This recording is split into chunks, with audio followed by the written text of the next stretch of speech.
she had done, though she didn't know what. She remembered only dashing heartily after the small brown squirrel with its bushy white tail. She longed to run after him, to chase him wildly and freely around the soft, verdant grass of the yard. Around and around she had gone as the little creature circled and scrambled up the bark of the large tree, his long claws effortlessly scaling higher and higher. And then the tether had pulled taut, a sudden reminder that she was not free like the wild one she chased. The man's rough face grew flush with anger. He must be mad because she chased the squirrel, she thought. She wouldn't chase the squirrel any more. He yelled once more, his tone even more irate than before, and gave a sharp tug of the tether. The little white dog's neck ached as it jerked violently towards him.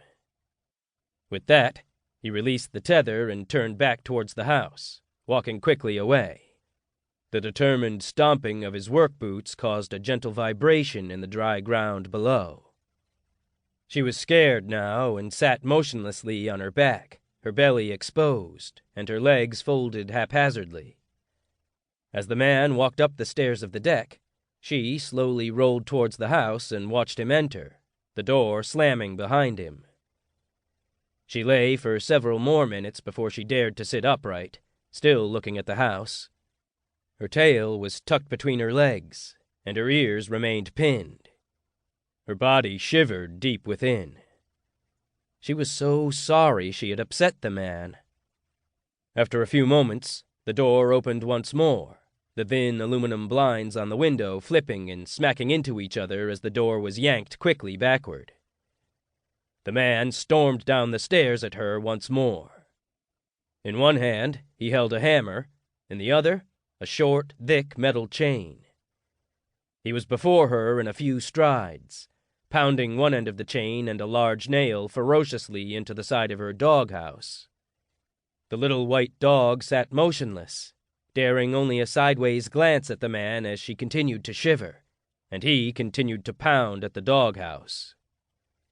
The hammering stopped, and the man followed the length of chain to its end and snatched her collar, unclipping the long wire.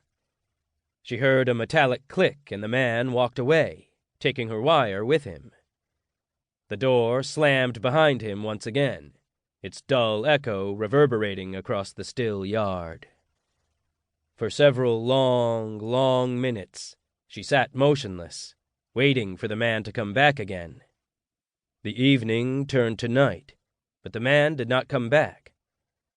Finally, the little white dog walked cautiously towards the tree.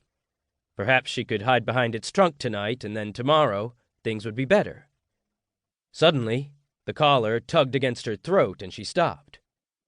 Looking back, she saw the rusty chain pulled tight against the doghouse. Unforgiving. Her wire was gone. Her tree was gone. Her world had been suddenly cut in half. She looked towards her tree, high up in the branches. Somewhere up there was that squirrel, she thought, watching her down here on the end of a very, very short chain. And from that point forward, there she sat, alone in the confines of her tiny dominion. The entire scope of her world was now defined by a few dozen links of rusted chain. The days since had passed so slowly. Today was no different. Morning faded into afternoon as the sun rose high in the sky, perpetually unforgiving in its bright glow. The little white dog had spent every day the same way for as long as she could remember for her 2 years on this earth. She often wondered how many days she would sit. How many times would the sun rise and set before she would be no more? How much longer do I have to stay here in this world of dust, and bugs, and rain, and sun? She often pondered, casting her dark yellow eyes skyward for an answer that was always the same. Another day just like the last. The summer months were hard and long. The days dragged on mercilessly. Time was an endless pulse on her insufferable.